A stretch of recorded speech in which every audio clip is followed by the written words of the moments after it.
ఈ సినిమా ఎలా తీసాం, ఏం కష్టపడ్డాం వాళ్ళు చెప్పారు. నేను మొట్టమొదట హృదయపూర్వకంగా నాకంటే చిన్నవాడు నా బావ ప్రభాస్.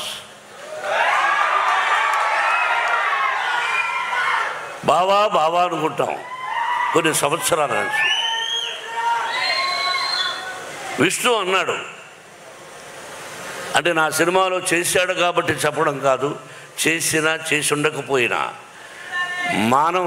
మానవత్వం, మంచి మనిషి, మంచి హృదయం ఉన్నవాడు ప్రభాస్. నేను మామూలుగా ఒకసారి ఫోన్ చేసి ఏం బావా అన్నా, ఏంటి బావా అన్నాడు, ఇంటికి రానా అన్నా. ఓకే బావా రేపు రా అన్నాడు. ఏమైనా నేను ఒక పని మీద వస్తున్నాను, నువ్వు ఎస్ సార్ నువ్వు చెప్పవా అంతే. ఏంటి బావా అన్నాడు. ఏం కంగారు పడుకొని వెళ్ళాను. కూర్చొని ఈ పిక్చర్లో ఇన్ని రోజుల వేషం ఉంది, నువ్వు చేయవలసిన అవసరం లేదు. You are the top hero in India, one of the top hero in India, not only India, the world wide. అటువంటి గొప్పవాడు.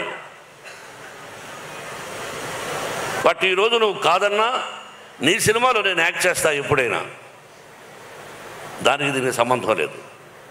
ఇన్ని రోజులు ఎస్ఆర్ నో అన్నా. బావా దీనికి నువ్వు రావాలన్నా నేను విష్ణు మాట్లాడుకుంటాం, ఐఎమ్ డూయింగ్ అన్నాడు. ఒకే మాట, దట్స్ ఆల్. ఒకరోజు అలా వచ్చాడు, చేశాడు. ఇంతకంటే ఎక్కువ ప్రభాస్ గురించి చెప్పకూడదు. ఆ కుటుంబం నాకు ఎంతో ఇష్టం. కృష్ణరాజు గారన్నా, వీళ్ళ నాన్నగారన్నా, వాళ్ళ కుటుంబం అంటే నాకు బాగా ఇష్టం. కాబట్టి ప్రభాస్ 100 సంవత్సరాలు ఆ షిరిడి సాయినాథుని ఆశీస్సులతో, పరమేశ్వరుడి ఆశీస్సులతో క్షేమంగా ఉండాలని కోరుకుంటున్నాను. ఇక అలాగే